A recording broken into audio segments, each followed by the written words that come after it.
وہ بھی بڑی تیزی سے متاثر ہو رہی ہیں. میں نے آپ سے کہا تھا کہ 15 دن کے اندر یہ ریورس کریں گے. ریورس تو ہوگی. اس کی وجہ یہ ہے کہ جب کہیں زلزلہ آتا ہے تو اس کا مرکز تلاش کیا جاتا ہے ہمیشہ کہ اس کا مرکز کیا ہے. تو اس وائرس کا مرکز کیا تھا؟ اس کا مرکز تھا ووہان. ووہان کی آبادی ہے 1,18,00,000. پھیلا 80,000 لوگوں میں. اور پتہ نہیں کیسا وائرس تھا کہ اس نے ووہان کی سرحد کو عبور نہیں کیا. نومبر سے شروع ہوا اور جنوری کے اندر یہ ڈائگنوز ہوا. فیبروری میں اس کا اعلان ہوا. کووڈ-19 اس کو کوڈ دیا گیا. جب یہ انون تھا اور اچھوت تھا تو ووہان کی سرحد سے باہر ٹرانسپورٹیشن ٹریولنگ تو ہوئی ہوگی نا لوگوں کی. 1,18,00,000 لوگوں کی ٹریولنگ شنگھائی بھی ہوئی ہوگی, بیجنگ بھی ہوئی ہوگی, مختلف جگہ پہ بھی ہوئی ہوگی, بٹ ووہان سے باہر نہیں آیا یہ. تو اس کا مطلب واضح طور پہ یہ ہے کہ یہ پھیل نہیں رہا تھا, یہ پھیلایا جا رہا تھا. دیکھیں یہ دنیا میں ایک ورلڈ وار چل رہی ہے, بغیر گولی چلائے دنیا کی ایک ورلڈ وار چل رہی ہے. جب یہ وار کا اختتام ہوگا اور دنیا کھولنے کی طرف آ رہی ہوگی تو تقریباً 30-35 ملک جو ہیں وہ نقشے سے مٹنا شروع ہو جائیں گے automatic due to the economical crisis. یہ ایک جھوٹ ہے جو ایک آنکھ سے دکھایا جا رہا ہے, سچائی کو چھپایا جا رہا ہے. پاکستان کا سینیٹر تو بہت پاورفل ہوتا ہے بٹ امریکہ کا سینیٹر تو ورلڈ وائڈ پاورفل ہوتا ہے. جبکہ اسکاٹ جینسن ڈاکٹر اسٹیٹ کے میڈیکل ہیڈ ہیں, یہ ان کا اپنا اسٹیٹمنٹ ہے کہ ہمیں محکمہ صحت سے یہ بتایا گیا امریکہ کے کہ آپ کے پاس دمہ کا, بخار کا, کھانسی کا, زکام کا, ضعیف یا الرجی کا کوئی بھی پیشنٹ آئے آپ اس کو کووڈ-19 میں لکھیں. پھر وہ آگے بتاتے ہیں کہ 88 سالہ یہ لائیو انٹرویو دیا ہے انہوں نے امریکن ٹیلی ویژن پہ. انہوں نے کہا کہ 88 سالہ ایک پیشنٹ جو ہے وہ میرے پاس ایکسپائر ہوا. یہ ان کا اسٹیٹمنٹ دیکھیں, یہ لیں.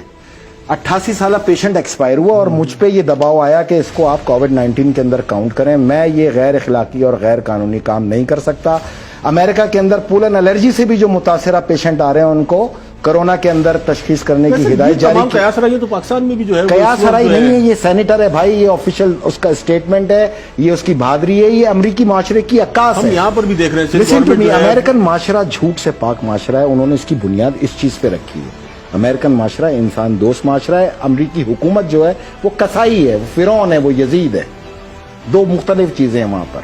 ہم امریکن معاشرے کو سپورٹ کرتے ہیں, امریکن گورنمنٹ کو نہیں.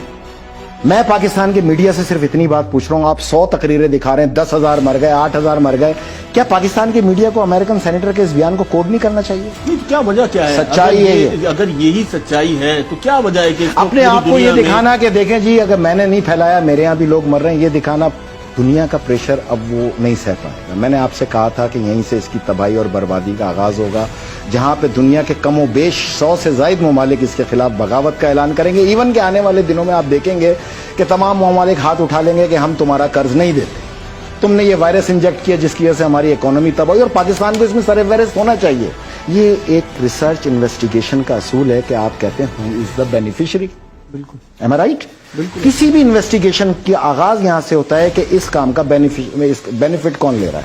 تو میں نے آپ کو یہ کہا تھا کہ امریکہ لے رہا ہے, یہ بات کی تھی میں نے, تو میں آج اس کو پروف کروں گا. جب یہ دنیا اس کرونا کے وائرس سے باہر آئے گی, جو کہ اس دنیا کو ویکسین تک لانا ہے, ہر صورت لانا ہے, اتنا خوف مچا دینا ہے انہوں کہ ویکسین امرت ہو جائے گی آپ کے لیے, ہر کوئی بھاگ بھاگ کے لگائے گا. اور میں یہ گارنٹی سے ثابت کروں گا کہ یہی ویکسین جو ہے یہ مارک آف دا بیسٹ ثابت ہوگی.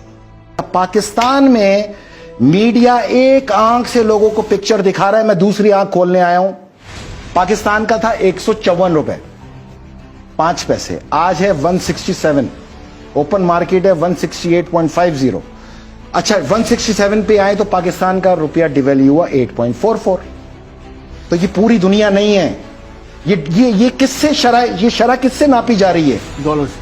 ختم ہو گئی تو پوری دنیا کیوں کہہ رہے ہیں آپ؟ علاوہ ڈالر کے, علاوہ امریکہ کے, پوری دنیا کے, میں ماننے کو تیار ہوں. صنعت ہماری بھی بند, امریکہ کی بھی بند, آسٹریلیا کی بھی بند, کینیڈا کی بھی بند. جہاز رانی ہماری بھی بند, امریکہ کی بھی بند, کینیڈا کی بھی بند, سب کی بند. ہوائی جہاز ہمارے بھی بند, ایئرپورٹ ہمارے بھی بند, امریکہ کے بھی بند, سب بند.